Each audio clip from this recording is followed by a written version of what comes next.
नमस्कार दोस्तों, आप सभी का हमारे चैनल में स्वागत है। आज हम बात करने वाले हैं बुढ़ापा पेंशन को लेकर, विधवा पेंशन को लेकर, विकलांग पेंशन को लेकर। आखिर ये बुढ़ापा पेंशन, विकलांग पेंशन ये कितने मिलेंगे? अभी जो करंट में मिल रहे 3,000 मिलेंगे और बाकी आगे कितने रुपए की बढ़ोतरी हो सकती है, तो उसी के बारे में बात करेंगे। तो इससे पहले आप जान लेते हैं कि इससे पहले आपकी कितने रुपए की बढ़ोतरी होती आई है पहले कुछ सालों से। उसके बारे में उस डाटा के हिसाब से आगे कैलकुलेट करके मैं बताऊंगा आपको कि कितने रुपए बढ़ सकते हैं। बाकी गवर्नमेंट के ऊपर है, कितना बढ़ा है वो उनके ऊपर है। बाकी सरकार ने तो 5,000 6,000 रुपये की बढ़ोतरी टोटल पेंशन करने की पर मंथ बात की है, लेकिन वो सब झूठ है। और कितने रुपए आपके बढ़ सकते हैं बुढ़ापा पेंशन या विकलांग पेंशन, ये सब जो भी पेंशन है वो कितने रुपए बढ़ सकते हैं, उससे पहले आप डाटा जान लेते हैं। मैंने पहले से लिख रखा है, वो मैं बताता हूँ आपको। जो पेंशन थी 2014 में 1,000 रुपये थी। 2014 में जो पेंशन थी 1,000 रुपये, बुढ़ापा, विकलांग और विधवा पेंशन जो थी 1,000 रुपये थी। 2015 में 1,200, 2016 में 1,400, 2017 में 1,600 होगी, 2018 में 1,800, 2019 में 2,000 रुपये होगी। 2019 में इलेक्शन वगैरह भी हुए थे, जब 2,000 रुपये होगी। उसके बाद 2022 में जो बढ़ा, और ये 2020-19 तक देख सकते हैं, 2014 से 19 तक देख सकते हैं कि आप 200 रुपये की बढ़ोतरी हुई है। हर साल 200 रुपये की बढ़ोतरी हुई है। उसके बाद आपका 2020 के बाद जान लेते हैं, 2020 में 250 रुपये की बढ़ोतरी होकर 2,250 हो गई है।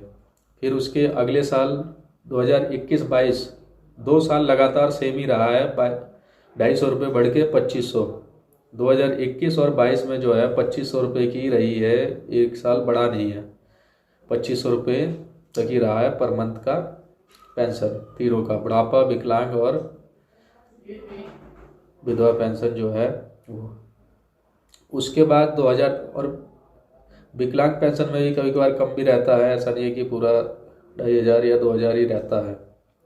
उसके बाद 2023 में बढ़ा है, 2,750 हो गया, 2,500 से 250 रुपये बढ़ के 2,750 हो गया। उसके बाद 2024 में बढ़ा है, जनवरी से जो अभी तक चला आ रहा है, 3,000 रुपये हो गया, 250 रुपये बढ़ के 3,000 रुपये।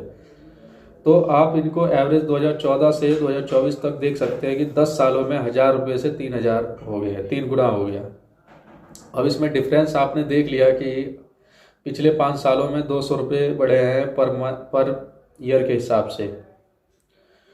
हर साल 200 रुपये का इंक्रीमेंट हुआ है। उसके बाद 2019 से 2024 के बीच में जो इंक्रीमेंट हुआ है 250 रुपये का इंक्रीमेंट हुआ है पर साल का।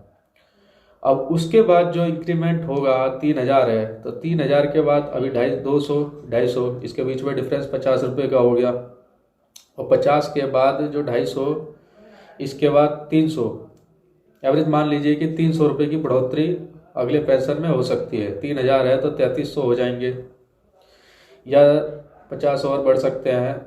मैक्सिमम 3,400 से 1 पैसा, मैक्सिमम 3,500 से 1 रुपये भी नहीं बढ़ेगा। 3 और 3,500 के बीच में हो सकता है। 3,300 मिनिमम होगा, 3,300 मिनिमम मान लीजिए, बाकी ऊपर बढ़े तो कह नहीं सकते, लेकिन 3,300 रुपये आपके फिक्स है, जो 3,300 रुपये बढ़ेंगे पर मंथ की। जो पेंशन आने वाले जनवरी से या जब भी लागू हो, जब से 3,300 रुपये मिलेंगे। तो आप समझ गए होंगे कि आपको पेंशन कितने मिलेगी, 5,000 मिलेंगे या 6,000 या 3,000 रुपये पर मंथ मिलेंगे। तो आपका आंसर है, आप में समझ सकते हैं कि आप, इसका आंसर है 3,300 रुपये पर मंथ आपको मिलेंगे। बाकी जो भी गवर्नमेंट की तरफ से बढ़ाया जाएगा उसमें पूरी डिटेल्स आ जाएगी, उससे पता चल जाएगा। लेकिन मेरे अंदाज से जो पिछले 10 सालों का रिकॉर्ड देख के एवरेज निकाल के जो होता है वो 3,300 रुपये बनता है। 3,300 रुपये आपको मिलेंगे। बाकी नोटिफिकेशन आने के बाद आपको पता चल जाएगा, आपके अकाउंट में आने के बाद आपको पता चल जाएगा कि कितने बढ़ के आए हैं। क्योंकि चुनावी भाषण में बहुत से घोषणाएं की जाती है, वो बहुत से कम रहते हैं जो सही रहते हैं। तो आप समझ गए होंगे कि इस वीडियो में कि कितनी आपकी पेंशन बढ़ के आएगी, आपको कितने पेंशन पर मंथ मिलेंगे। अगर फिर भी कोई डाउट हो तो नीचे कमेंट बॉक्स में टाइप करना, मैं वहाँ आपको जरूर रिस्पॉन्स करूँगा। इस वीडियो में यहीं तक, मिलते हैं अगली वीडियो में।